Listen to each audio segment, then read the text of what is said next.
से उल्टे काम कराने बैठा है। कौन? कलयुग। कहां से आता है कलयुग? कलयुग के आने के कितने स्थान हैं, कितने रास्ते हैं कलयुग के आने के?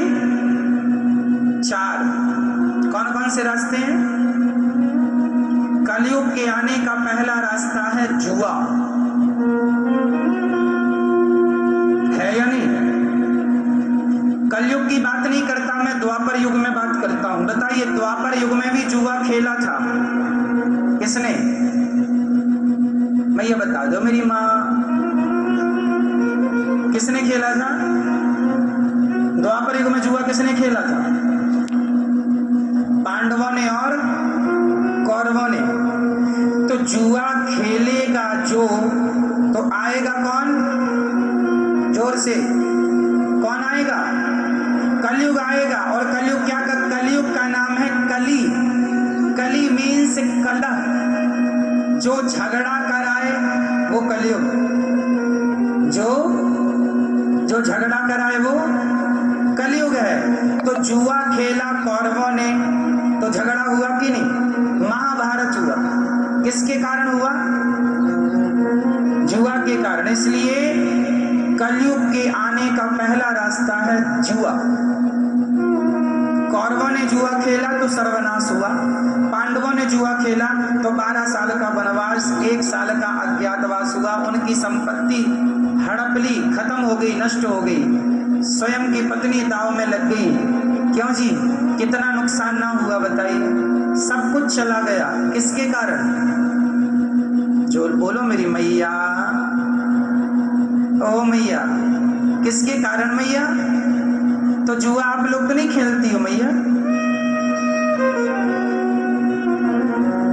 जुआ नहीं खेलना, आपके पति और आपके बेटा लोग तो नहीं खेलते, ससुर जी तो नहीं खेलते। जुआ कोई ना खेले ऐसी मेरी विनती है। यदि खेलोगे तो आप समझ लो कलयुग की चपेट में आ जाओगे। और फिर कलयुग जो तुम्हारी बुद्धि बिगाड़ेगा ना, बड़ा मुश्किल है कंट्रोल कर पाना उसको। महाभारत हुआ, सर्वनाश हो गया कि नहीं कौरवों का? जुआ खेला था ना। तो यहां से कलयुग आता है। आपके छत में यदि पानी टपकने लगे तो आप क्या करते हैं? टपकने देते हैं या बुला के आप उसको ठीक कराने की कोशिश करते हैं? ठीक करते हैं आप। बस मेरी माँ, इसी तरह जब आपके अंदर ये कलयुग लीकेज होने लग जाए, जब कलयुग आने लग जाए, तो आप देखो कि कहां से आ रहा। पहले तो ये देखना पड़ता पानी कहां से रिसाव हो रहा, उस जगह को आप पकड़ के फिर वहां पर वाटर प्रूफिंग कराते हैं छत में। उसी तरह ये देखो पहले कि कलयुग कहां कहां से आता है। जहां जहां से आता है वहां पूरी वाटर प्रूफिंग करा लो, ताकि कलयुग रूपी जल ना आए। कलयुग पहला स्थान है जुआ। तो जुआ दूर दूर तक आप ना खेलें, कोई संबंध ना हो, जुआड़ियों के पास भी ना बैठो, नहीं तो कलयुग आएगा। और आएगा तो फिर आएगा, डैमेज करेगा। द्यूतम पानम, कलयुग के आने का दूसरा रास्ता है शराब। शराब जहां पीने वाले लोग ज्यादा होंगे वहां उसकी बुद्धि में शराबी झगड़ा जरूर करेगा। शराबी बिना झगड़ा के रह ही नहीं सकता, क्योंकि शराब मतलब कलयुग। कलयुग खोपड़ी में बैठा हो, कली मतलब कलह, वो तो कलह कराएगा, झगड़ा कराएगा। शराब पियोगे तो झगड़ा होगा। भगवान श्री कृष्ण के 56 करोड़ यादव यदुवंशी आपस में शराब पी के तो लड़के चले गए। इस शराब ने भगवान के वंश को भी नहीं छोड़ा, तो आपको और हमें छोड़ देगी।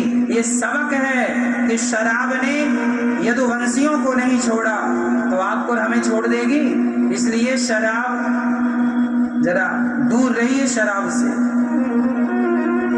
आजकल तो बड़े भयंकर वाले नशा आने लगे। आजकल मैंने सुना है कोई सफेद कागज आता है, उसको भी लोग लेते हैं, कुछ बोलते हैं उसको। हमें किसी बहन ने बताया कि महाराज जी ये देखिए, ये भी वही कागज होता है, उसको लोग ले लेते हैं, 2-3 दिन तक उसका नशा रहता है।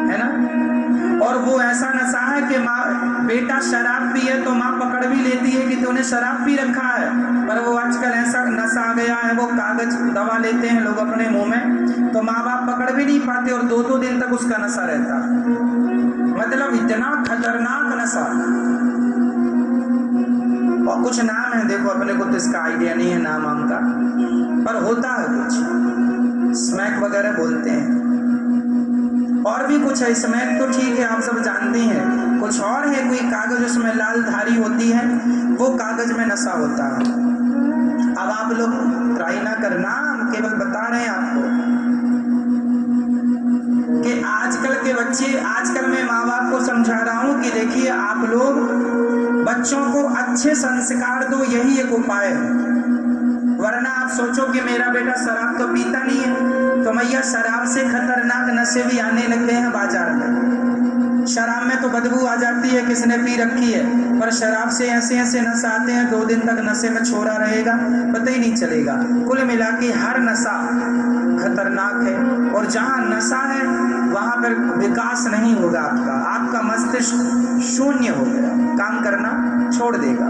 इसलिए ये बुरी लतों से सबको बचना चाहिए और बचाना चाहिए, यही हम सबका परम धर्म है।